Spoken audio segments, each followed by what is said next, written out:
Welcome. I'm going to let a couple more people get into the room. We have a large group registered for today's conversation. I'm Robin Harvey. I'm the Director of Training and Child Welfare Programs at Be Strong Families. I'd like to welcome you to the webinar series, Enhancing and Empowering Conversations for Positive Change. I'm going to give people just a few seconds to get into the room because we have an action-packed presentation for you today.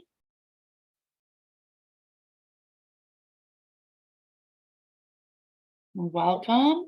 While you are getting settled in, if you want to put your name and your location in the chat so we know where our audience is from. We are so excited to have you all here.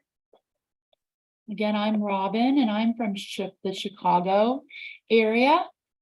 When you do your chat, make sure that you are putting to everybody so everybody can know where you're from. Awesome. Welcome. I see all of you starting to come through. All right. So good afternoon for those of you who it is afternoon. For our Pacific time zone friends, good morning. I'm Robin Harvey, Be Strong Families, Director of Training and Child Welfare Programs, and I am so thrilled to be here today with our presenter, Dr. Justin Henderson. And I'll give you a little bit longer of introduction after we do some of our housekeeping. There's a couple ways that you can engage with the presenter today. When you're ready to speak, please raise your hand and we'll ask for you to unmute yourself. Feel free to type your comments in the group chat and make sure it's going to everyone, like I said, so we can all see it. I will be moderating the chat as Justin does his presentation. So be patient with us. I'm going to try to get through all the chats and make sure everybody's voice is brought into the room. I'll do my best. Be Strong Families has been hosting webinars for a long time, and we find that we need to make some community agreements to make sure that everybody feels respected and heard, and we all get the most out of this time together.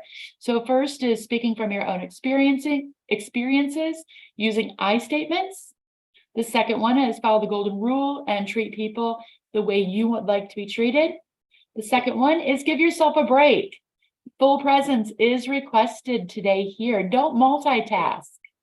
And the last one is if you need a minute, go ahead and take a minute and then come back. If you agree to these agreements, if you could just quickly type I agree into the chat, that would be awesome. I see all these people agreeing. Thank you all.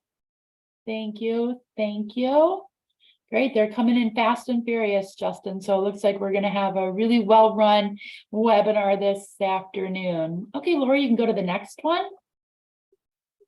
All right. So I already told you who I am, and I'm going to let you know who our speaker is today. Justin Henderson is an assistant professor and the program co-director at Lewis and Clark College in Portland, Oregon. Dr. Henderson is also co-clinical coordinator and assistant professor of professional mental health counseling with a specialization in addictions at Lewis and Clark College. He's a licensed psychologist and national certified counselor with years of experience in both mental health care and administration. Dr. Henderson helps individuals and organizations find meaningful and sustainable solutions to workplace burnout. His writing on Burnout became a viral sensation on Medium, and he has been named a top writer in the area of leadership in regards to this platform. So welcome, Justin. We are so honored that you have given us your time and your talents and just oodles of information that we are anticipating. Thank you so much, Robin, and thank you, Strong Families, for having me, and welcome everybody. I'm glad that you're here. We have a little bit of a short time together to talk about, I think, an important subject, one in which I feel like has an incredible amount of salience in today's work environments as we navigate work in this, I don't even know if we can call it the post-pandemic, but wherever we're at with regard to the pandemic and all of the economic and political strife, quite frankly, that many of us have had to deal with, and in the many years that has been the pandemic and beyond. I'm going to go ahead and share some slides, so we'll bear with me for just a second as I switch my settings. There we go. So yeah, we're going to talk about beyond self-care, and part of this kind of comes about from this notion that burnout is oftentimes associated with self-care, and I've expressed interest in helping workers and workplaces experience less burnout, but my professional experience and a lot of the research suggests that we have to go beyond self-care to address this issue. A little bit about myself, as Robin was alluding to, I'm trained as a counseling psychologist. I've been in the field for many years at this point, seeing clients, supervising trainees, being an educator, and also being an advocate at workplaces, where I saw firsthand as an administrator many times workplaces conducting themselves in such a manner that was actually creating a lot of burnout in workplaces, and then no real viable solutions were offered as part of that. I'm also a researcher. I'm very interested in the subject of burnout, and am presently doing a number of different research projects on this topic. So today we're going to be talking about what burnout is, the different dimensions of it, what are some of the factors that facilitate whether or not burnout happens. Then we're going to talk about some of what I have termed the faulty solutions to burnout. In order to address something like burnout in all of its complexity, we have to be able to simultaneously address all of the factors that lead to burnout and not just prescribe a singular solution to burnout.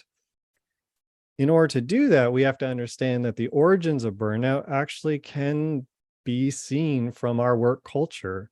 And we're going to learn about this concept that I like to describe, the dark side of work culture, and how many times, even with our best efforts, we may be subject to this kind of darker side to work culture. And we, as care professionals, people who are aiding others, are particularly vulnerable at potential times of our life and to this dark side of work culture. And sometimes our training allows us to work really well with families or clients or children, but may not protect us against work environments that are kind of putting the squeeze, or our larger kind of healthcare system or larger systems that place a great deal of pressure and stress on care providers to do more and more with less and less. And so I thought it was really important that you got some strategies today. We're not going to cover all of the strategies that I tend to do because we don't have enough time, but there will be opportunities to gain more of those strategies with later trainings. But today I want to kind of narrow in on around 5 kind of basic strategies to address the burnout problem. And hopefully in those strategies, you'll learn some of the things that maybe a reformulation of old ideas, if that makes sense, so that you can go try these on in your own experience and see how well they work. So in order for us to get started, I think one of the things I'm interested to hear from you all is, when you hear the word burnout, what comes to mind? What are some of the things that you've been told or learned about perhaps in your education or training, or maybe workplace has told you burnout is? What is burnout? Total exhaustion, overwhelmed, fatigue, fatigue, struggling with balance in life, exhaustion and empathy begins to lower, crankiness, wanting to quit. Yeah, we'll talk about that. Low or no motivation, can't think correctly, hard to be creative anymore. Yes, right. When we're burnt out, it's really hard for us to have that creativity, wanting to leave the profession. You can see how that can be quite detrimental. Losing interest, physical symptoms like struggling to sleep, headaches. Yes, we're going to talk about that. Thank you, Krista, for mentioning that. low patience, short fuse, lack of focus, less motivation, anxiety, maybe even depression, anger and frustration, health issues and shutdown. Exactly. So this isn't exactly the kind of thing we want. And particularly, for those of us who are quite well vested in our professions and in the roles that we have or the roles we want to have, when we experience burnout and we are maybe thinking about leaving the profession, or we have low motivation, or we're anxious, or we're having health issues, you can see how this can be a massive complication to our capacity to really reach out and provide meaningful care to others and be able to simultaneously tend to ourselves. So, a more kind of academic, official sounding definition, if you will, is this. Um, it's a state of distressing emotions, stress, physical exhaustion, cynicism, psychological overwhelm, and a decline in professional efficacy in the presence of workplace stressors. And I want to emphasize that last part because burnout ultimately is a workplace phenomenon. We can feel overwhelmed in our personal lives and we can feel stretched thin in our personal lives, but burnout generally is manifested in our workplaces. And I want us to make sure we remember that throughout today because that means our strategies have to also uh, incorporate the workplace into it in order for it to be successful. But as many of you noted, we covered a lot of the gambit here, right? So feeling distressing emotions like anger or sadness or frustration, the physical exhaustion many people mentioned, the stress at work. Cynicism is a particularly powerful force when we're feeling burnt out. And, many people mentioned feeling overwhelmed. And the truth of the matter is, when we're experiencing burnout, we feel like we're probably not doing a very good job at our job in general or tending to people. And this can create this kind of compounding effect. And some researchers have looked at this, particularly with care providers. Thomas Scofield, who's a psychologist and a researcher around burnout and self-care, noted that in his research that there was really kind of two different experiences of burnout that care providers noted in his research. There was the meaning burnout, and this happens when people no longer have that sense of meaning and purpose to what they're doing. And so that's a pretty catastrophic felt sense of burnout, where you're so burnt out that your work just doesn't even feel very meaningful anymore. Versus caring burnout, and what this experience is mostly feeling as though while you still find meaning and you want to provide good care, there's this feeling like what we're doing is not very beneficial. I think caring burnout, when we're looking at that a little bit clearer, tends to sometimes be related to systems. That is to say, I know I have the capacity to help others, but there's a lot of things that get in my way to being able to provide the kind of care that I think could be beneficial for others. And so sometimes when people experience caring burnout, they oftentimes report that it's the larger kind of systems or bureaucracy, or it's managed care, or it's the lack of resources that tend to kind of get in the way. Whereas meaning burnout is kind of a feeling sense of like nothing really matters at this point. And so generally speaking, we want to avoid providers getting to that meaning burnout, and we certainly need to address the caring burnout if it is something that the workplace may be responsible for, even if partially.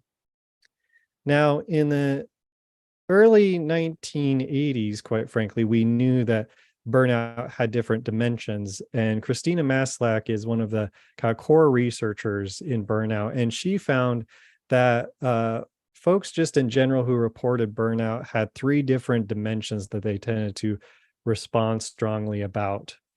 The first of which is exhaustion.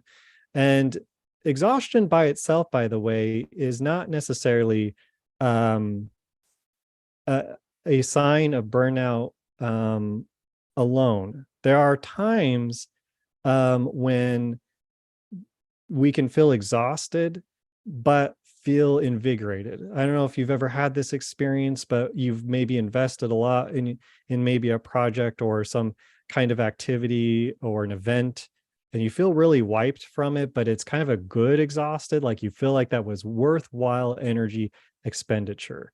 So it's really important that we kind of note that while exhaustion is a dimension of burnout, it's not the only one. These other two need to kind of start to at least come online a little bit for burnout to really start to have its negative impacts, generally speaking.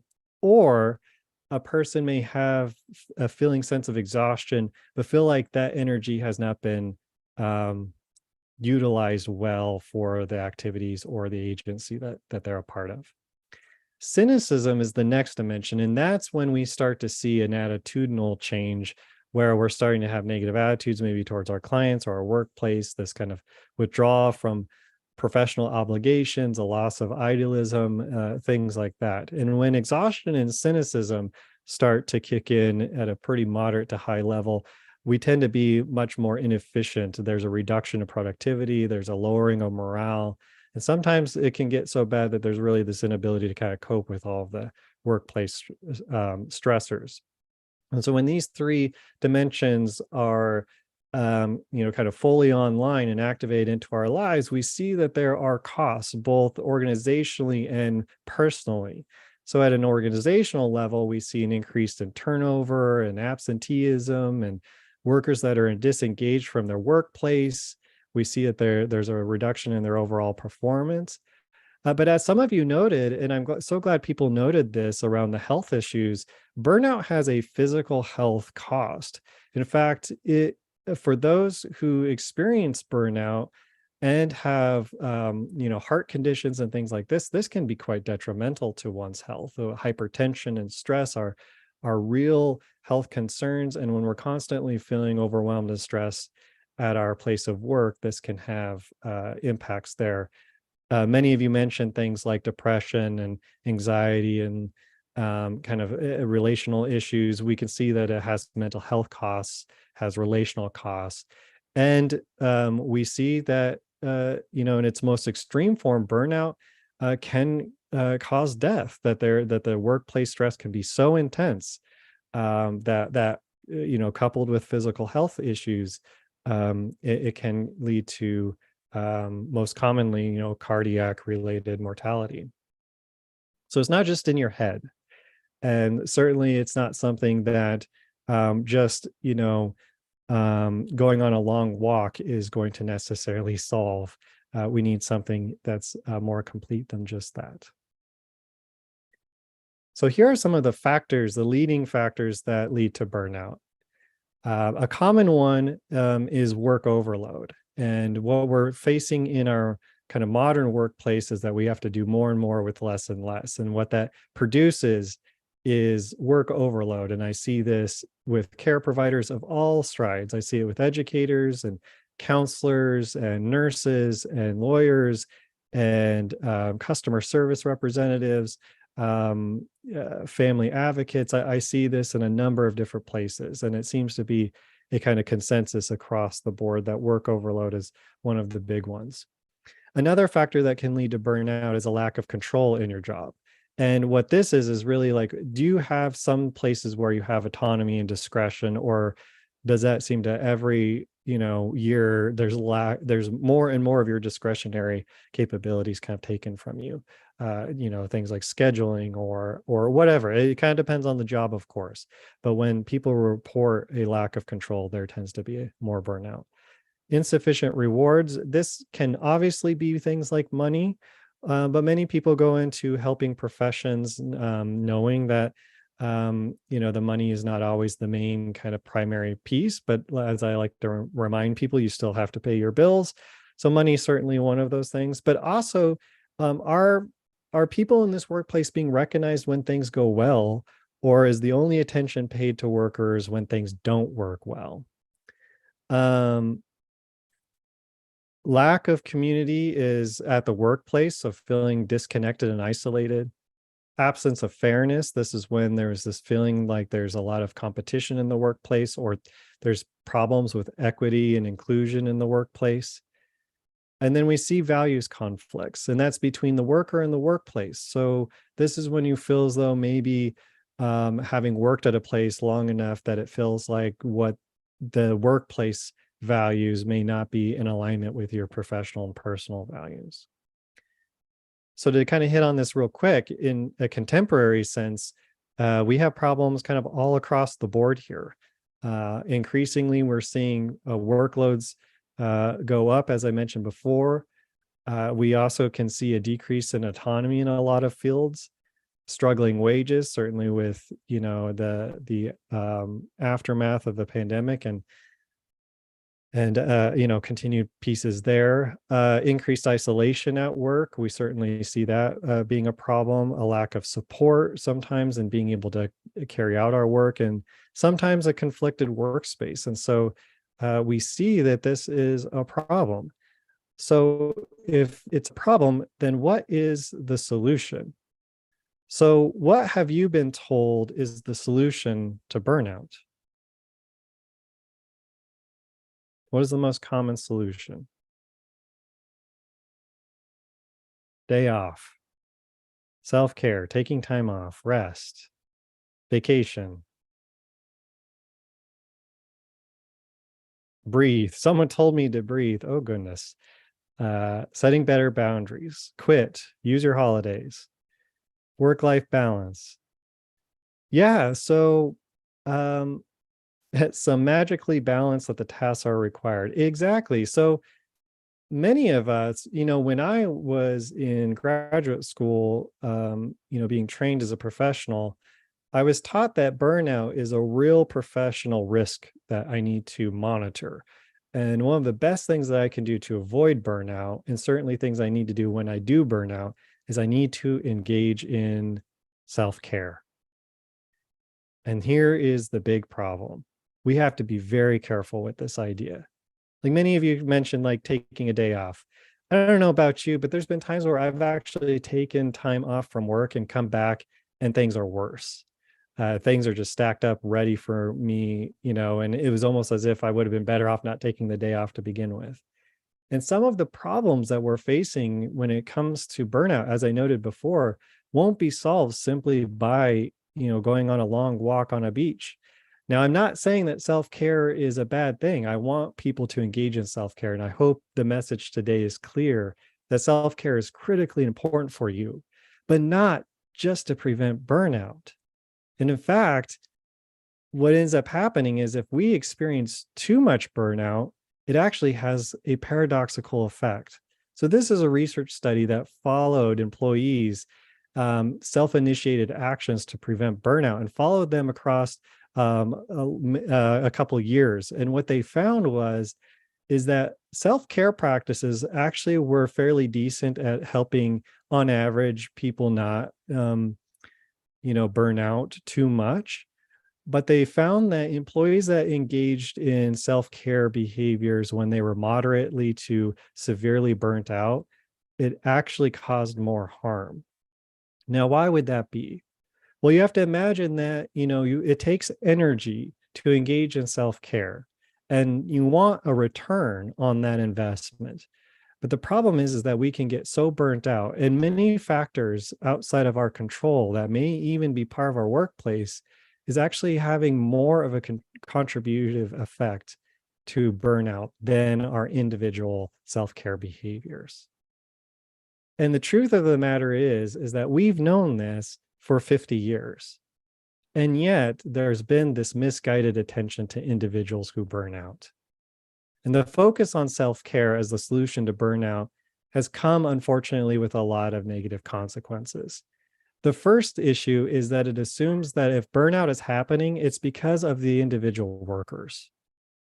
And this doesn't make a lot of sense to me, because we know that there are some environments, some work environments that are kind of burnout machines. And in fact, in some industries, like in Silicon Valley, during the kind of .com boom and bust, burnout was kind of seen as like part of the goal. Like you weren't appropriately working hard enough unless you're burning out. And I've actually seen this with care providers as well, that burnout is almost like a badge of honor, that you're doing something wrong if you're not overextended and on the, frying the edges, so to speak. And so this creates a problematic perspective as far as I'm concerned, because we cannot come with meaningful solutions to burnout if we think that it's rests solely in the hands of individual workers. And worse yet, when we have this misguided attention to individuals, this produces what is called burnout stigma. And the burnout stigma is this belief that if I'm burning out, it must be because I did something wrong, or I'm not strong enough to do this work. And this can, I think, create that meaning burnout that I mentioned earlier, where all of a sudden you start to feel like, well, maybe I don't belong here because, I can't make this work. In addition, what I see this happening nowadays is that you see a lot of these like worker well-being programs and resiliency programs. And I don't want to diss these things. I think actually these things can have their place. However, what you don't see is workplace resiliency programs or is this workplace promoting well-being. Instead, it's once again solely focused on the worker kind of doing all the heavy lifting of solving this problem. And I kind of equate this to and the reason why I call this the ecological perspective is I think about that in terms of our climate change issue. I live out in the West and we have lots of forests here. And increasingly over the years, we've had to contend with a lot of forest fires as a result of climate change. And a lot of times, we can think about, okay, how are we going to put out these fires when they are, burning? And we need to do that. We need to put out the fires. However, if we only focus on individual trees that are on fire, we are going to miss the larger context by which that's giving rise to these fires in their intensity and frequency to begin with. And so we as workers and as managers and supervisors who are responsible for other people as well need to be thinking about how is this environment nurturing other people's well-being or promoting burnout, unfortunately. And so we have to start thinking about this more from an environmental perspective. And the sad part of this perspective is that it's not new. Everything I'm telling you here has been known for many years in the research. Christina Maslach and Michael Leader, in their book, The Truth About Burnout, which was in the mid-90s, they said, increasingly, we work in job settings in which human values place a distant second behind economic ones. What makes us tick as human beings, what inspires us to work well in addition to working hard, is ignored or played down. And so we've known for a really long time that work environments and job settings have a big impact. And the truth of the matter is, sometimes when we work in caring contexts, sometimes people they go, well, we're here to help other people. So clearly we're not putting just the economics ahead of everything. But increasingly, even nonprofits are having to contend with having to do more and more with less and less. And this starts to put the crunch on people. Things have gotten, so bad, so to speak, that the Office of the U.S. Surgeon General has even recently in the last year noted that the workplace environment is having a negative impact to mental health and well-being. And part of this was brought on by the pandemic, but certainly there are elements that existed long before the pandemic came into our lives. And what the Office of the U.S. Surgeon General is stating is that workplaces really need to take some responsibility in creating environments that sustain mental health and well-being of its workers. And they talk about work-life harmony, connection and community, protection from harm, opportunities for growth, and mattering at work as part of their kind of equation to improving the well-being. And they have a really fascinating report that you can download for free if you go to the Office of the U.S. Surgeon General. You can even just type into Google the 5 essentials for workplace mental health and well-being and get that PDF. But from my perspective, there's kind of a larger piece missing even from this, and that is there's a larger cultural force that's been alive, particularly in the United States, that really prevents workplaces from even looking at things like this. And this is something that I like to call the dark side of work culture. And the truth of the matter is, in the United States, the history of work has had some troubling trends.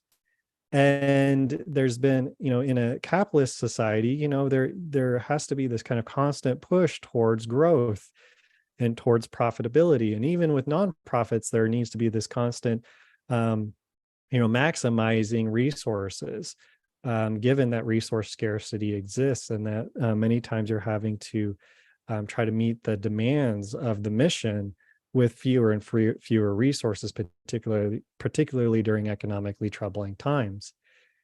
And so what I've seen is that even well-intentioned workplaces, if they're not careful, can succumb to this dark side of work culture.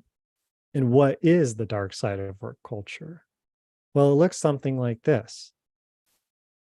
The larger work culture of the United States actually was built, I would argue, with worker exploitation kind of at the center. A culture that built its work life from slavery and indentured servitude, culturally speaking, is probably going to have a hard time taking a 180 and thinking about what workers actually need in order to be safe and respected at work. And so even though the formal framework of slavery and indentured servitude are no longer a part of our culture, the unfortunate thing is that worker exploitation is still saturated into work life in the United States. We see this time and again where food processing plants get shut down because of unsafe working conditions. And this is just this year. This isn't the grapes of wrath era. And we see this in multiple sectors of work life, where worker exploitation is something kind of unfortunately built in. And it's built in because we're part of a system where profitability is really the thing that matters the most. So what this does is, for individual organizations, there is an increased stress and pressure to deliver deliverables. And even if we're in a nonprofit or we are in a for-profit, how we measure success sometimes is by this kind of numeric value.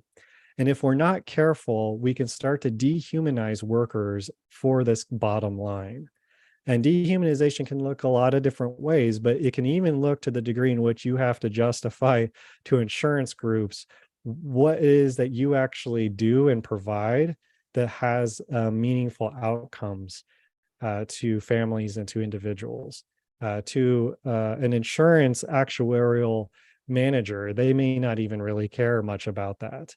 To them, it's really about dollars and cents. And so we are under this incredible pressure to do this amazing work in a larger system that sometimes can exploit those best efforts. And so when this happens in a kind of toxic environment, we see that interpersonal relationships at work can become toxic, competitive, and we see the potential for unfairness that's present. Now,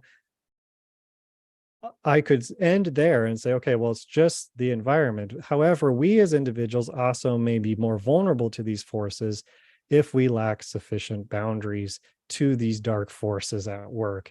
And one of the ways that we may lack boundaries is because we've been trained to be a very empathic, warm, and other-oriented person. But if we're doing that kind of other orientation in a kind of dehumanized system, we're potentially more vulnerable in that context. So we have to kind of learn when to turn that on and off, if you will. So the question becomes then, in this larger context of burnout, that we need to actively resist these forces, but how? And from my perspective, I think we need to simultaneously build resilient workplaces and resilient workers. We need both personal and systemic strategies to avoid burnout. We can't just tell people, get a new job. Well, that's not going to work if the larger structure is still going to be the same, no matter what job we kind of plop ourselves into. We can't tell people we'll just take a vacation, because those workplace problems will be there in full force when we're gone. And in some work environments, people can't even take the time off.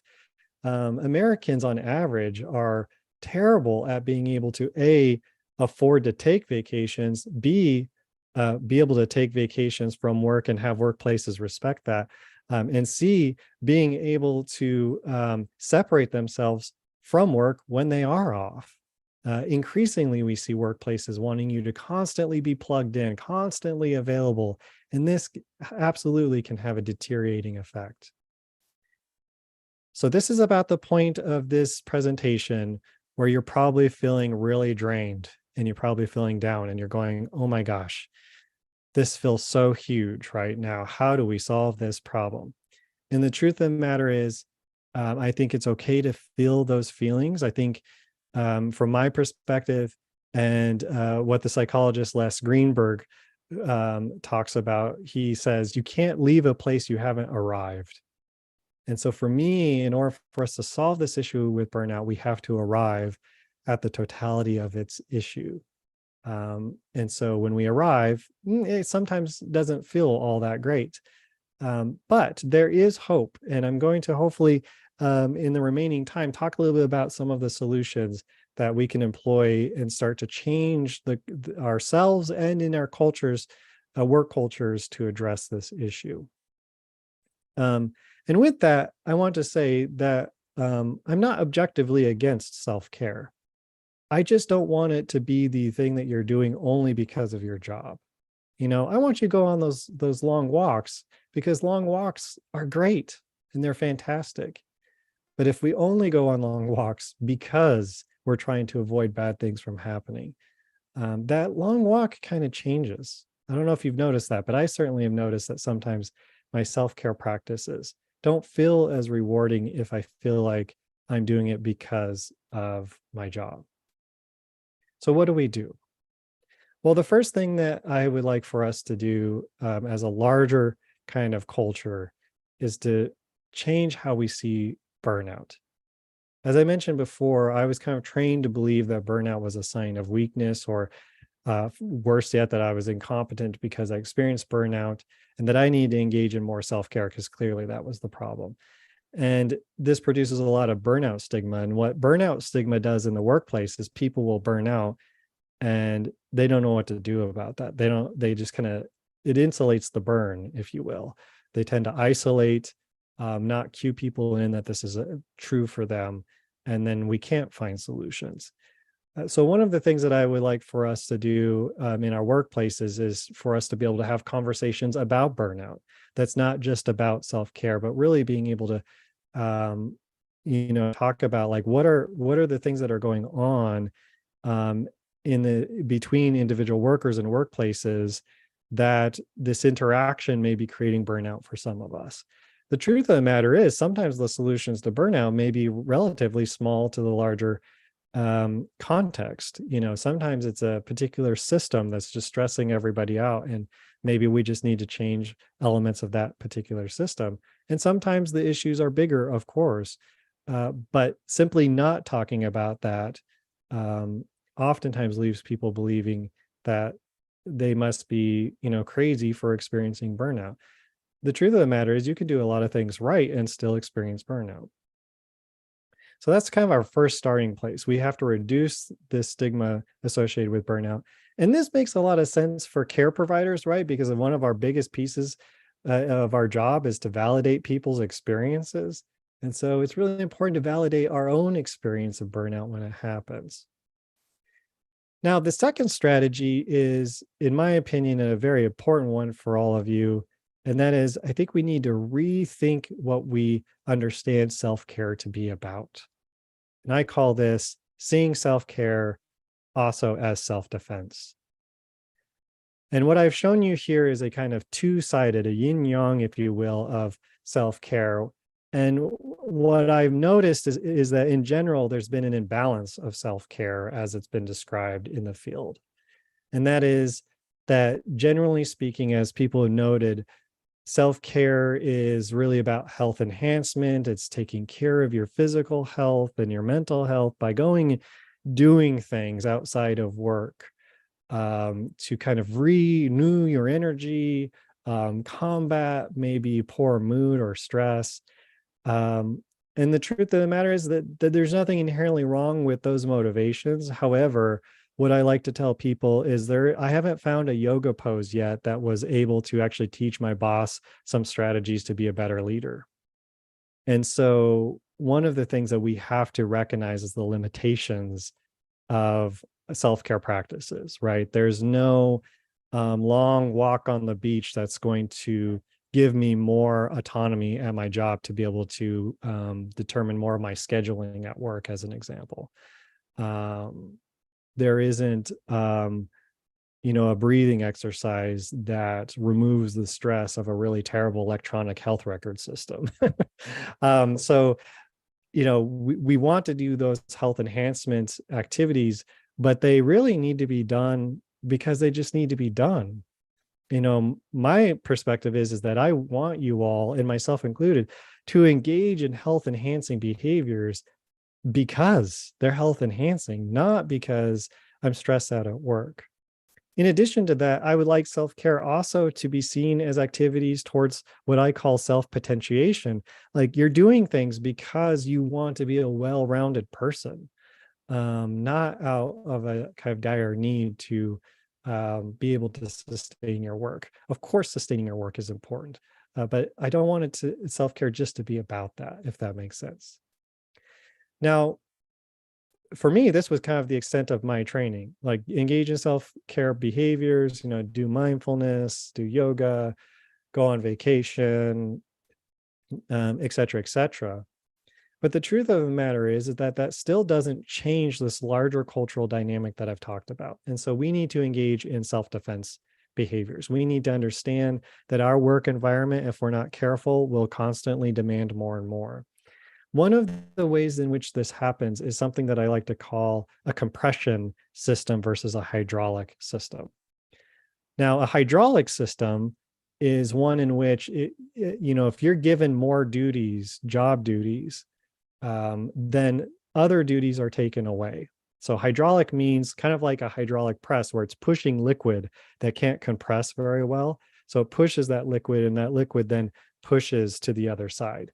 So that's kind of the analogy. Like, many of us, anyone here find themselves having to do more and more at their job than what they were originally hired to do? Or is that just me? Right? Yes. Okay. Of course. So what ends up happening if we're not careful is, think about this from a math perspective. You were hired to do 100% of your job within the time frame, let's say 40 hours, right? Now I add more tasks for you to do, but I haven't changed that framework. Something's got to give, right? So in a compression system, what ends up happening is you still do your original job. Now we just add more to it. And so now you have a lot more to do, and it feels like you have less time because technically you do. So then what ends up happening is like what someone said in the comments. You end up working longer hours in order to compensate for the fact that you have more tasks. And you can see how this is not sustainable over time, because there will always be more and more things that need to be done. The demand for services is on an exponential growth curve. And at the same time, we are providing the best care that's ever really been produced. The mental health care, for instance, there's more access than there ever has been in terms of number of providers. But it doesn't feel that way because demand for services has outpaced that growth 2-to-1 for the last decade or longer. And so there's not going to be enough people to provide the help and care that needs to be provided. And we have to be mindful of that, because what ends up happening is we add more and more to our job descriptions, and that compresses us because we're not being asked, okay, well, you need to do more of this, so we're going to take this other thing away from you so you can do that thing. That's rarely ever the discussion. And so part of this is being able to recognize when you're being asked to do more and more with less and less, and figuring out politically within your work environment how you can negotiate that, or what the consequences of that might be to your overall capacity to provide meaningful and respectable care. There are limits. And so knowing our limits also means we have to talk boundaries. We'll get into that more if you take the class in January about how to set those boundaries and how to have those conversations. So the next one is we need to humanize our work. And, there's this tendency, particularly in American work culture, to treat workers as machines. And that's even true in healthcare, in advocacy groups, in social advocacy, social work, any things, treating workers as machines, dehumanizing our work relationships. And we can do this too if we're not careful with each other. And so one of the boundaries that we can set up is just to make sure that we slow down where we can, and we make sure that we are treating people with respect and value, and we try to seek understanding. And particularly if you are in a leadership position, this needs to be a kind of top priority, that people underneath you feel respected, valued, and understood, that we don't just kind of steamroll over people. It's really important to slow that process down.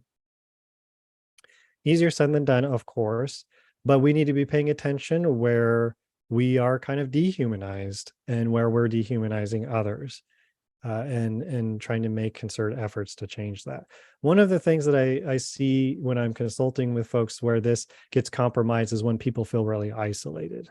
Systems sometimes will isolate workers because you can exploit people better if they're isolated. I don't know how to say that in a nice way, but and so one of the ways that we can combat this dehumanization process is actually to attune to each other relationally at work. And this gets at maybe a bigger issue as well, which is to assess the sources of burning. And when you are feeling burnt out or you're starting to feel burnt out, I think it's really important to assess this. And part of this is thinking about what I mentioned earlier around the 6 dimensions that are commonly associated with burnout.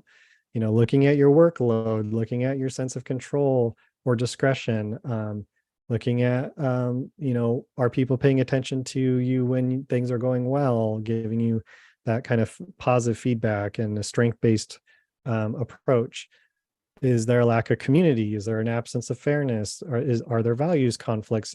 And being able to kind of assess these are kind of broadly understood. You might have more specific things that may be contributing to your burnout, but I think it's important to assess what those things are so that you can advocate on behalf of yourself with regard to your workplace and what these things may be. It also helps us separate responsibilities of like, okay, there's things that I can do to make the situation better, and then there's things that I'm going to have to advocate to change at work for things to hopefully improve. And there are personal causes to burnout. Absolutely. And so we want to be able to separate that. Lastly, and certainly not least, we need to evoke community care and not just self-care. We need to try to find communities where we have a sense of trust in the people in that community, where we feel supported by them in those communities. We feel connected. We're able to seek out help. We're able to have, people can encourage a felt sense of separation from our work. Community can sometimes help us with that. One of the things that I've heard a lot being said around, combating burnout is this notion of finding work-life balance. Anyone heard of that? Work-life balance? Anyone here actually been able to consistently find the balance of work life? Lots of no's. Not yet. Used to be better. Working on it. One of the things that I particularly don't like is that concept of work-life balance, and here's why. It kind of presupposes that no matter where you are in your life or the demands that are happening at work or in your personal life, you should be able to, at any moment's notice, find some magical middle ground. And the truth of the matter is I think that that's wrong, right? There's times in your life, maybe a family member is suffering from a healthcare issue that you need to tend to.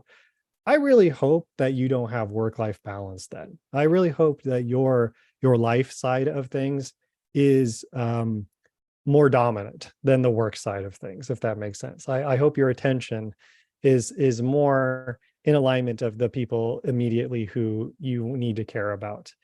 And I say that even as a person who's been an administrator, a boss, where I've told my employees, like, look, you need to tend to your family, and that needs to be more of your focus right now.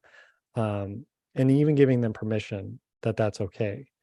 Um, instead of this idea of work-life balance, I think community care helps us establish what I like to call work-life separation. What we need is separation from our work.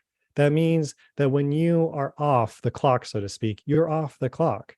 I see a lot of healthcare providers and caring professionals who are answering emails in the middle of the night, who are constantly kind of entangled in providing.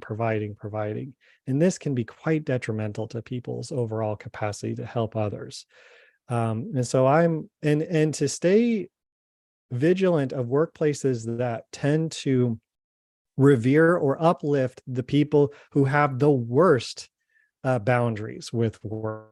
I've always been curious about that, that the people who sometimes end up kind of getting all the rewards, so to speak, all the attention, might sometimes be the people who have the poorest boundaries at work.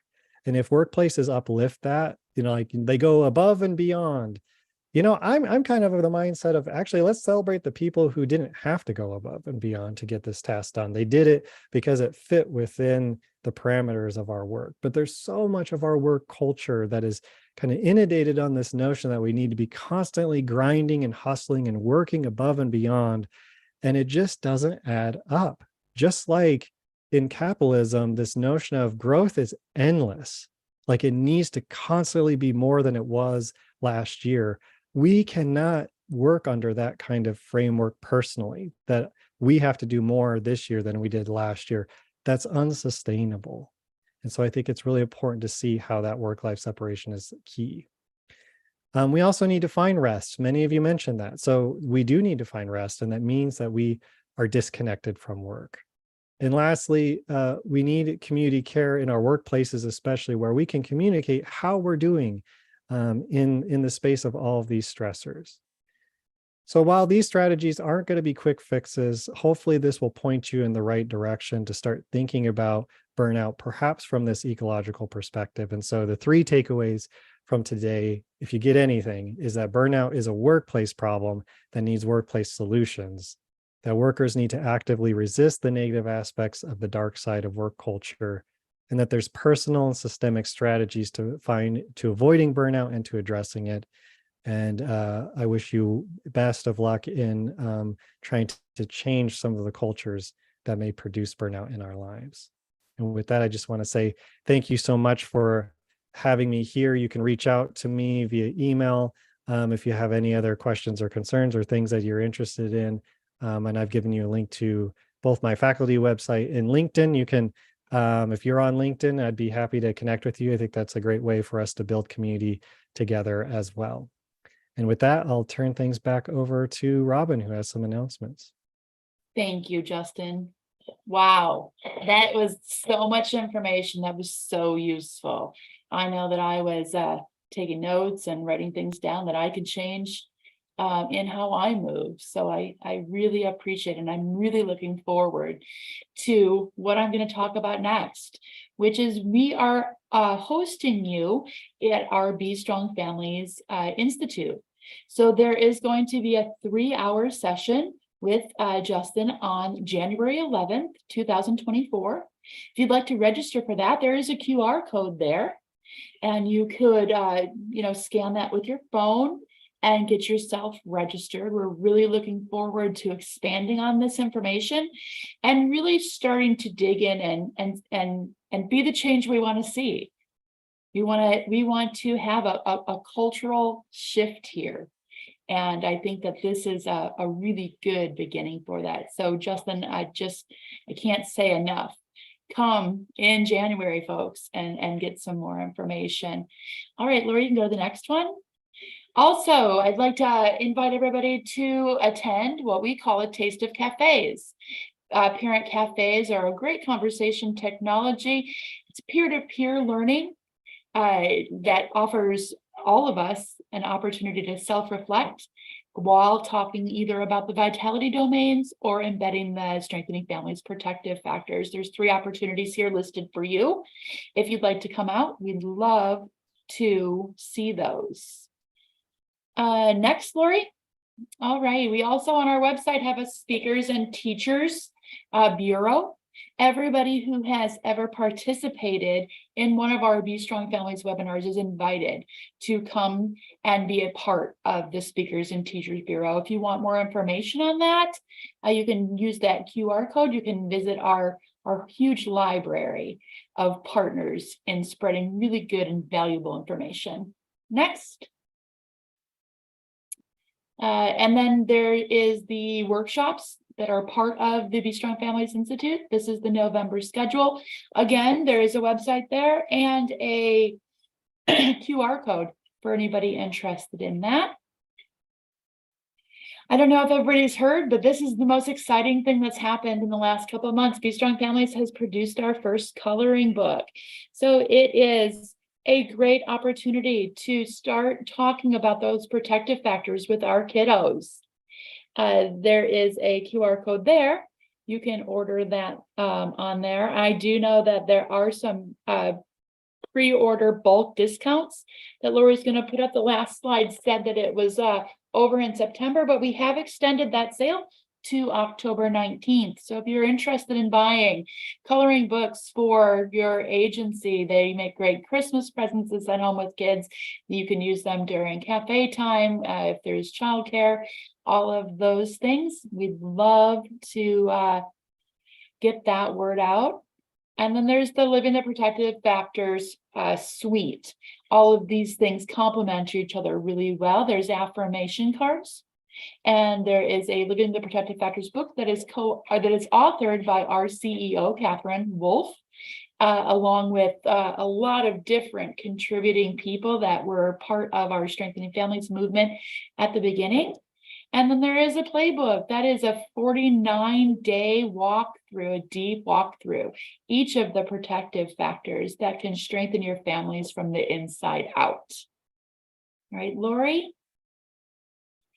And then if you'd like to join us for any of the upcoming webinars, again, our last QR code is there. I appreciate you, Justin. I appreciate you sharing your wealth of wisdom with us and really encouraging us to reframe what all of this looks like in our lives.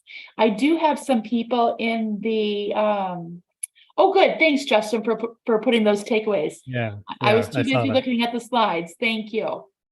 And then, Justin, there was some people asking about access to the PowerPoint. Is that something that you'll share with us? Yeah, absolutely. Yep. Great. So if you, anybody on here, if you want to contact Lori, Lori, at bestrongfamilies.net, she can forward that PowerPoint to you. All right. If there's nothing else, then again, thank you, Justin, and thank you all. Thank you all for being such an engaging audience and offering your insights and your questions and your responses into the chat. I hope everybody has a great day wherever you are, and we'll see you next